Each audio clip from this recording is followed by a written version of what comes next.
ഒരു ദരിദ്ര രാജ്യത്തെ യജമാനും ദാസനും തമ്മിൽ വലിയ വ്യത്യാസമുണ്ട്. ഇവിടെ നിങ്ങൾക്കത് കാണാൻ കഴിയില്ല, ഈ അമേരിക്ക പോലുള്ള രാജ്യത്ത്. എന്നാൽ ഇന്ത്യയിൽ അത് വളരെ കൂടുതൽ. അതുപോലെ ഇന്ത്യയിൽ പല തരത്തിലുള്ള ജാതിക്കാരുണ്ട്, പ്രത്യേകിച്ച് ഹിന്ദുക്കളുടെ ഇടയിൽ. നമ്മുടെ സഭയിൽ വരുന്ന പലരും ഇപ്രകാരമുള്ള ജാതികളിൽ നിന്ന് മാനസാന്തരപ്പെട്ട് വന്നിട്ടുള്ളവരാണ്. അവരിപ്പം ക്രിസ്തുവിലേക്ക് വന്നു. അവർക്ക് അതൊരു പുതിയ അനുഭവമാണ്. അവരുടെ ജീവിതകാലം മുഴുവനും അവരെ ക്രിസ്ത്യാനി അല്ലാതെ മറ്റ് മതത്തിൽ ജീവിച്ചപ്പോൾ അവരെ പഠിപ്പിച്ചത് ഒരു അധകൃത വർഗത്തിൽപ്പെട്ട ഒരാളുടെ നിഴല് പോലും നിന്റെ ശരീരത്തിൽ വീഴരുത്, അത് നിന്നെ അശുദ്ധനാക്കും, അവൻ പോകുമ്പം അവൻ്റെ നിഴല് വീണാൽ. ഇങ്ങനെയുള്ള ആളുകളെ മാനസാന്തരപ്പെട്ട് വരുമ്പം അവർ പൂർണ്ണമായിട്ടും മാറും. എത്ര മനോഹരമാണ്! അതുകൊണ്ട് ഞാൻ ചില അങ്ങേയറ്റം മോശപ്പെട്ട കാര്യത്തെക്കുറിച്ചാണ് പറയുന്നത്. അതൊരു വിശേഷ ഭാഗ്യമായിട്ട് ഞാൻ കരുതുന്നു. ഞാൻ അർത്ഥമാക്കി പറയുകയാണ്, അതൊരു അനുഗ്രഹമാണ്. കാരണം അത് ഞാൻ ശരിയായ ഒരു ക്രിസ്ത്യാനിയാണെന്ന് എന്നെ പരിശോധിച്ച് നോക്കുകയാണ്. ഇവിടെയും നിങ്ങൾക്ക് അതുപോലുള്ള സാഹചര്യങ്ങൾ ഉണ്ടാകാം. എന്നാൽ ഇതിനേക്കാൾ 100% നല്ലതാണ്. ചില നിസ്സാര കാര്യങ്ങൾ കൊണ്ട് നിങ്ങൾക്ക് മറ്റൊരാളുമായിട്ട് ഒത്തുപോകാൻ കഴിയുന്നില്ല, എനിക്ക് ആളുകളോട് ഒരുമിച്ച് പോകാൻ കഴിയുന്നില്ലെങ്കിൽ ഞാൻ നിങ്ങളോട് പറയുന്നത് സഭ പണിയാൻ ശ്രമിക്കരുത്. പോയി വേറെ എന്തെങ്കിലും ചെയ്യുക, ഒരു കച്ചവടം ചെയ്ത് പണം ഉണ്ടാക്കുക, എന്നിട്ട് സുഖമായിട്ട് ലോകത്ത് ജീവിക്കുക. എന്നാൽ ഒരിക്കലും യേശുക്രിസ്തുവിൻ്റെ സഭ പണിയാനായിട്ട് ശ്രമിക്കരുത്. അതുകൊണ്ട് സമാഗമന കൂടാരം സഭയുടെ ഒരു ചിത്രമാണ്. ആ പണി നിങ്ങൾ ശ്രദ്ധിച്ചാൽ നിങ്ങൾക്ക് അത് വളരെ കൃത്യമായിരുന്നു എന്ന് മനസ്സിലാകും. ദൈവം പറഞ്ഞു ഇതിങ്ങനെ ആയിരിക്കണം, ഇതിങ്ങനെ ആയിരിക്കണം, ഇതിൻ്റെ അളവ് ഇതാണ്. അത് തിരുത്താനായിട്ട് മോശയ്ക്ക് അനുവാദമില്ലായിരുന്നു. നിങ്ങൾക്കറിയാമോ, 40-ാം വയസ്സിൽ ഈ പണി ചെയ്യാനായിട്ട് മോശയെ ഏൽപ്പിച്ചിരുന്നെങ്കിൽ അവൻ മിസ്രൈമിൽ നിന്ന് ഓടിപ്പോയപ്പം. നിങ്ങൾക്കറിയാമോ, അവൻ വിദ്യാഭ്യാസം നേടിയത് മിസ്രൈമിലെ ഏറ്റവും വലിയ യൂണിവേഴ്സിറ്റിയിലാണ്. എങ്ങനെ പിരമിഡ് ഉണ്ടാക്കാം, ഇന്നത്തെ ശാസ്ത്രജ്ഞന്മാർക്കും അവരെങ്ങനെ അത് ഉണ്ടാക്കിയെന്ന് ആശ്ചര്യപ്പെടുകയാണ്. മോശയ്ക്ക് അത് അറിയാമായിരുന്നു. അന്ന് മോശയോട് ദൈവം ഈ സമാഗമന കൂടാരം എങ്ങനെ ഉണ്ടാക്കണമെന്ന് പറഞ്ഞിരുന്നെങ്കിൽ അവൻ പറഞ്ഞേനെ, കർത്താവെ ആ കാര്യം എനിക്ക് വിട്ടേരെ, ഞാൻ പിരമിഡ് ഉണ്ടാക്കിയതാണ്, അതിമനോഹരമായ ഒരു സമാഗമന കൂടാരം ഞാൻ പണിയാം. അവന് മനോഹരമായത് ഉണ്ടാക്കാനും കഴിയുമായിരുന്നു. ദൈവത്തിൻ്റെ മഹത്വം ഇല്ലാത്ത ഒന്ന്. തീ അവിടെ ഉണ്ടായിരിക്കുകയില്ല, എന്നാൽ അത് ആളുകൾ കണ്ടാൽ ആശ്ചര്യപ്പെടുന്ന ഒരു നിർമ്മിതിയായിരിക്കും. നിങ്ങൾ ഈ സമാഗമന കൂടാരത്തിന് ചിത്രം കണ്ട, നിങ്ങൾ ആ ചിത്രം എന്തെങ്കിലും കണ്ടിട്ടുണ്ടോ? അത് എത്ര ലളിതമായ, ഒരാകർഷണവുമില്ലാത്ത ഒരു നിർമ്മിതിയാണ്. അതിൻ്റെ ഏക വ്യത്യാസം ഇത് മാത്രമാണ്, അവിടെ ദൈവത്തിൻ്റെ മഹത്വമുണ്ട്. അതിൻ്റെ തൂണുകളും കർട്ടനുകളും ഒരാകർഷണവുമില്ല. അതുപോലെ ഞാൻ പറയുന്ന മറ്റൊരു കാര്യം, ഏതൊരു ഫെലിസ്തീനും ഇതുപോലൊരു സമാഗമന കൂടാരം പണിയാൻ കഴിയും. ഇന്ന് നിങ്ങൾക്കും ഉണ്ടാക്കാൻ കഴിയും. പുറപ്പാട് ദിവസം വായിച്ചു നോക്ക്, നിങ്ങൾക്ക് കഴിയും കൃത്യമായിട്ടും അതുപോലെ. എന്നാൽ ഒരു കാര്യം നിങ്ങൾക്ക് സൃഷ്ടിക്കാൻ കഴിയത്തില്ല. അതെന്താണ്? ദൈവമഹത്വം. ഇപ്പം ഞാനത് ഇന്നത്തെ സാഹചര്യത്തിലേക്ക് കൊണ്ടുവരാം. ആളുകൾ ബാംഗ്ലൂർ വന്നിട്ട് പറയും, സാക് ബ്രദറെ, എൻ്റെ സ്വന്തം നാട്ടിൽ ഇതൊരു സഭ വേണം, എന്താണ് നിങ്ങളിവിടെ ചെയ്തത്? അവർ കാര്യങ്ങൾ കേൾക്കും, എല്ലാ സന്ദേശങ്ങളും പോയി കേൾക്കും. എന്നിട്ട് അവർ പോയി ഫെലിസ്ത്യ സമാഗമന കൂടാരം പണിയാൻ ശ്രമിക്കുന്ന പോലെ. അവിടെ ഇല്ലാത്ത കാര്യം ദൈവമഹത്വം മാത്രമായിരിക്കും. ഇന്നത് യേശുക്രിസ്തുവിൻ്റെ സാന്നിധ്യമാണ്. അതാണ് ആ സമാഗമന കൂടാരത്തിൽ ഉണ്ടായിരുന്ന ആ തീയ്ക്ക് തുല്യമായത്. അത് യേശുക്രിസ്തുവിൻ്റെ സാന്നിധ്യമാണ്, ദൈവ സാന്നിധ്യം. അതാണ് സഭയിൽ ഉണ്ടാകേണ്ടത്. ഒരു പുതിയ നിയമസഭയുടെ ലക്ഷണം എന്താണ്? പ്രാഥമികമായി സമാഗമന കൂടാരം. നിങ്ങൾക്കെങ്ങനെ തിരിച്ചറിയാം ഈ സമാഗമന കൂടാരം ഫെലിസ്ത്യരുണ്ടാക്കിയതാണോ അതോ ഇത് ഇസ്രായേലരുണ്ടാക്കിയതാണെന്നോ? മോശയുടെ കൽപ്പന പ്രകാരം. ഇത് രണ്ടും നിങ്ങൾ നോക്കിയാൽ രണ്ടും 100% ഒരുപോലാണ്. ഞാൻ പറഞ്ഞ പോലെ തീ കാണത്തില്ല. അങ്ങനെയാണ് ഇത് തമ്മിൽ നിങ്ങൾ തിരിച്ചറിയുന്നത്. ഏത് സമാഗമന കൂടാരമാണ് ഫെലിസ്ത്യരുണ്ടാക്കിയത്, ഏതാണ് മോശ പണിതെന്ന്. ശരി, പുതിയ നിയമത്തിൽ നിങ്ങൾക്ക് എങ്ങനെ തിരിച്ചറിയാം? ഈ സഭ ദൈവാത്മാവിനാൽ പണിയപ്പെട്ട ഒരു സഭയാണോ അതോ ഒരനുകരണമാണോ? ഒരാൾ ഒരു കാര്യം കാണുന്നു, അവർക്കും അതുപോലെ ഒന്ന് പണിയണം. ഞങ്ങളൊരു കോൺഫറൻസിന് പോയി, ദൈവാത്മാവിൻ്റെ വലിയ പ്രവൃത്തി. ഞങ്ങളും അതേ പാട്ടുകൾ തന്നെ പാടും, അതേ ഗാനങ്ങൾ തന്നെ ഞങ്ങളിവിടെ പാടാൻ പോവുകയാണ്. സാക് ബ്രദറിൻ്റെ ചില സന്ദേശങ്ങൾ കേൾപ്പിക്കുന്നു, അങ്ങനെ ഇവിടെ ഞങ്ങൾ സഭ പണി. നിനക്ക് കഴിയില്ല. കാരണം ഞാൻ നിങ്ങളെ കാണിക്കാം ഒരു പുതിയ നിയമസഭയുടെ ലക്ഷണം എന്താണെന്നുള്ള കാര്യം. നമുക്ക് 1 കൊരിന്ത്യർ 14-ാം അധ്യായത്തിലേക്ക് പോകാം.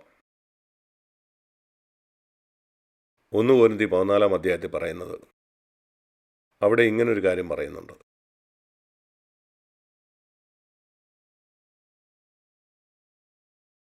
23-ാം വാക്യം, സഭയൊക്കെയും ഒരുമിച്ച് കൂടി. ആ വാക്യം തുടങ്ങുന്ന അങ്ങനെയാണ്. ഒരു സഭ കൂടി വരുന്നതിനെ കുറിച്ചാണ് പറയുന്നത്. പല സ്ഥലത്തും നമ്മളത് കാണുന്നുണ്ട്. ഈ കൂടിവരവിൽ സംഭവിക്കുന്ന എന്താണ്?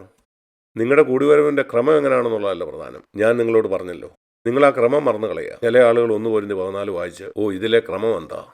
2-3 പ്രവാചകന്മാർ ആദ്യം സംസാരിക്കുന്നു, അതിനുശേഷം വേറൊരാൾ സംസാരിക്കുന്നു.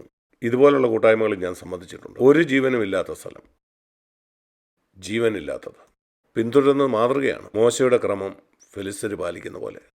എന്നാൽ ഒരു പുതിയ നിയമസഭയുടെ ലക്ഷണം എന്താണെന്ന് ഇവിടെ പറയുന്നുണ്ട്. ഒരു ചെറിയ പദപ്രയോഗം ഞാൻ മനസ്സിലാക്കുന്നു, അതാണ് ദൈവസഭയുടെ ഒന്നാമത്തെ ലക്ഷണം. അതാ തീക്ക് തുല്യമാണ്.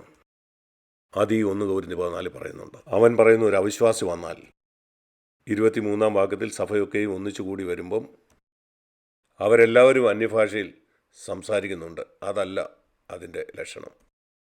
അത് കേൾക്കുമ്പം അവരെന്തു പറയും? എന്താണ്? ഭ്രാന്ത്. നിങ്ങളൊരു സഭയിൽ പോകുന്നു, അവിടെ എല്ലാവരും അന്യഭാഷ പറയും, നിങ്ങളവരെ എന്ത് വിളിക്കും? നിങ്ങൾക്ക് ധൈര്യമുണ്ടോ അതൊരു ഭ്രാന്തമായ സഭയാണെന്ന് പറയാൻ? അവർ നിങ്ങളോട് ചോദിക്കുന്നു, ആരിത് പറഞ്ഞു? പരിശുദ്ധാത്മാവാണ് പറഞ്ഞത്. 1 കൊരിന്ത്യർ 14:23. എല്ലാവരും അന്യഭാഷ സംസാരിക്കുന്നെങ്കിൽ സഭ കൂടുമ്പോൾ നിങ്ങൾ അതാണ് ചെയ്യുന്നെങ്കിൽ അത് ഭ്രാന്തുള്ള സഭയല്ലേ? നിങ്ങളതിനെ പെന്തക്കോസ്ത് സഭയെന്ന് വിളിക്കും, ഞാനതിനെ ഭ്രാന്തുള്ള സഭയെന്ന് വിളിക്കും. ഞാനിത് പറയുന്നത് കേട്ട ആളുകൾ എന്നോട് കോപിക്കാറുണ്ട്. ഞാൻ വചനമാണ് പറഞ്ഞത്. എന്നാൽ എല്ലാവരും പ്രവചിക്കുന്നെങ്കിലോ? പ്രവചനമെന്ന് പറഞ്ഞാൽ ദൈവം പറയുന്നതാണ്. എത്ര ആളുകൾ സംസാരിക്കുന്നു എന്നുള്ളതല്ല. ചിലർ പറയും അവസരമുണ്ടെങ്കിൽ എല്ലാവരും സംസാരിക്കണം. എന്നാൽ ദൈവത്തിൽ നിന്നൊരു വചനമില്ലെങ്കിൽ അതൊരു പ്രവചനമാകുന്നില്ല. അത് സമയം പാഴാക്കലാണ്. അവൻ്റെ അഭിപ്രായം പറയുകയാണ്. ആരെങ്കിലും എന്തെങ്കിലും വായിച്ചു അതേപ്പറ്റി പറയുന്നു. ചിലർ അവനത്ര ദൈവവചനം അറിയാമെന്ന് കാണിക്കുന്നു. ഇതുപോലുള്ള എത്രയോ കാര്യങ്ങൾ ഞാൻ കണ്ടിട്ടുണ്ട്. ഒരു പുതിയ നിയമസഭ പണിയാനായിട്ട് ശ്രമിക്കുന്ന സമയത്ത് നമ്മൾ ഈ ക്രമം ആചരിക്കണം. ക്രമം. ഇതുപോലുള്ള ക്രമം പാലിക്കുന്ന അനേക സഭകളെ ഞാൻ കണ്ടിട്ടുണ്ട്, അല്പവും ജീവനില്ലാതെ. അങ്ങനെ ഒരു സ്ഥലത്ത് ഞാൻ പോയാൽ അവിടെ പോകാൻ ആരോടും ഞാൻ പറയില്ല. അവർക്കൊരു ക്രമമുണ്ട്. മോശയുടെ ക്രമം പിന്തുടരുന്ന ഫെലിസ്ത്യരെ പോലെ. അവർ പറയും ആദ്യം 2-3 പ്രവാചകന്മാർ പ്രവചിക്കണം. ആരാണ് വചനം പറയാനുള്ള വരവുള്ളത് അവരാദ്യം പറയട്ടെ, പിന്നെ മറ്റുള്ളവർക്കൊക്കെ അവസരം കൊടുക്കും. വളരെ വിരസമായത് അവിടുന്ന് എഴുന്നേറ്റ് പോകാൻ എനിക്ക് തോന്നും. ഞാൻ സത്യമാണ് പറയുന്നത്. അതൊരു ക്രമമല്ല. അനേക വർഷങ്ങളായിട്ട് ഞാൻ കണ്ടെത്തിയ കാര്യമാണ്. ഞാനും അങ്ങനെ ആയിരുന്നു. ഞാൻ ചിന്തിച്ചു ക്രമമാണ്. ഈ ആംഗ്ലിക്കൻ സഭയും മെത്തഡിസ്റ്റ് സഭയും ഒന്നും ഈ ക്രമം പാലിക്കുന്നവരല്ല. അവർക്കൊരു പാസ്റ്ററുണ്ട്, അവനാണ് എഴുന്നേറ്റ് പ്രസംഗിക്കുന്നത്. എന്നാൽ ഞാൻ പറയട്ടെ, ഈ ക്രമം പാലിക്കുന്നവരെക്കാൾ 10 മടങ്ങ് നല്ലതായിരിക്കും അത്. അതുകൊണ്ട് ഞാൻ ചിന്തിച്ചു, എന്താണ് യഥാർത്ഥ ലക്ഷണം? അതൊരു ക്രമമല്ല. എന്നാൽ ഇവിടെ വായിക്കുന്നത് 25-ാം വാക്യം, ആ വാക്യമാണ് ഞാൻ ഏറെ ഇഷ്ടപ്പെടുന്നത്. മനോഹരമായ വാക്യം. അവിടെ ഇരിക്കുന്ന ഒരു മനുഷ്യൻ്റെ ഹൃദയരഹസ്യങ്ങൾ വെളിപ്പെടും. എൻ്റെ ജീവിതത്തിലുള്ള ഈ പാപം അവൻ എങ്ങനെ അറിഞ്ഞു? എനിക്കവനെ അറിയുകയില്ല. ഞാനൊരു അപരിചിതനാണ്.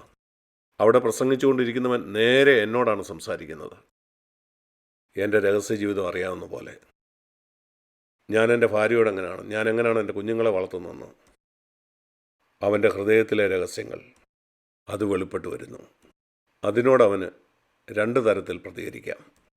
ഒന്ന്, അത് കേട്ടവന് മുറപ്പെട്ടു പോകാം. അത് പറഞ്ഞുകൊണ്ടിരിക്കുമ്പോൾ തന്നെ. അങ്ങനെ ആളുകൾ പോകുന്നത് ഞാൻ കണ്ടിട്ടുണ്ട്. ഞാൻ പ്രസംഗിച്ചുകൊണ്ടിരിക്കുമ്പോൾ തന്നെ എന്നെ അത് ബുദ്ധിമുട്ടിക്കാറില്ല. എനിക്കവനോട് ദുഃഖം തോന്നും, അത്രയേ ഉള്ളൂ. അതേസമയം മറ്റൊരാൾ അവിടെ ഇരിക്കുന്നു, അവൻ കമിഴ്ന്നു വീഴുന്നില്ല. എന്നാൽ ആന്തരികമായി അവൻ ദൈവമുമ്പാകെ വീണ് പറയും, കർത്താവേ, ഇത് നീയാണ് എന്നോട് സംസാരിക്കുന്നത്. അവൻ്റെ പാപത്തെ അവന് ഗ്രഹിപ്പിക്കാനാണ് ദൈവം അവനെ അവിടെ കൊണ്ടുവന്നത്. ഇതാണ് ഒരു പുതിയ നിയമസഭയുടെ ലക്ഷണം. ആളുകൾ ഇത് തിരിച്ചറിയും. ദൈവം വാസ്തവമായി നിങ്ങളുടെ ഇടയിലുണ്ട്. അതാണ് ഒരു പുതിയ നിയമസഭയുടെ ലക്ഷണം. അവിടെ വരുന്ന ആളുകൾ ഒരു കൂട്ടായ്മ കൂടിക്കഴിയുമ്പം അവർ പറയും, ഞാൻ ദൈവത്തെ സന്ധിച്ചു, അവൻ എന്നോട് സംസാരിച്ചു. അവൻ എന്നെ ഭയപ്പെടുത്തിയില്ല, അങ്ങനെയല്ല ദൈവം വെളിപ്പെടുന്നത്. എന്നാൽ അവൻ എൻ്റെ ഹൃദയത്തോട് സംസാരിച്ചു. എൻ്റെ ജീവിതത്തെക്കുറിച്ച് ഒരു പ്രതീക്ഷ തന്നു. എൻ്റെ ജീവിതം മുഴുവൻ ഞാൻ നശിപ്പിച്ചു, എങ്കിലും അവൻ പ്രതീക്ഷ തന്നു. എന്നെ ഉയർത്താനാണ്, എന്നെ താഴ്ത്താനല്ല അവൻ വന്നതെന്ന് അവൻ എന്നെ മനസ്സിലാക്കി. ഞാൻ ദൈവത്തെ കണ്ടു. പ്രിയ സഹോദരന്മാരെ, ഇങ്ങനെ ആയിരിക്കണം ഒരു പുതിയ നിയമ സഭയുടെ ഓരോ കൂടുവരവുകളെന്നാണ് ദൈവം ആഗ്രഹിക്കുന്നത്. ആ മൂപ്പനെ ആശ്രയിച്ചാണിത് ഇരിക്കുന്നത്. പ്രാഥമികമായിട്ടും ദൈവവചനം സംസാരിക്കുന്ന ആളെ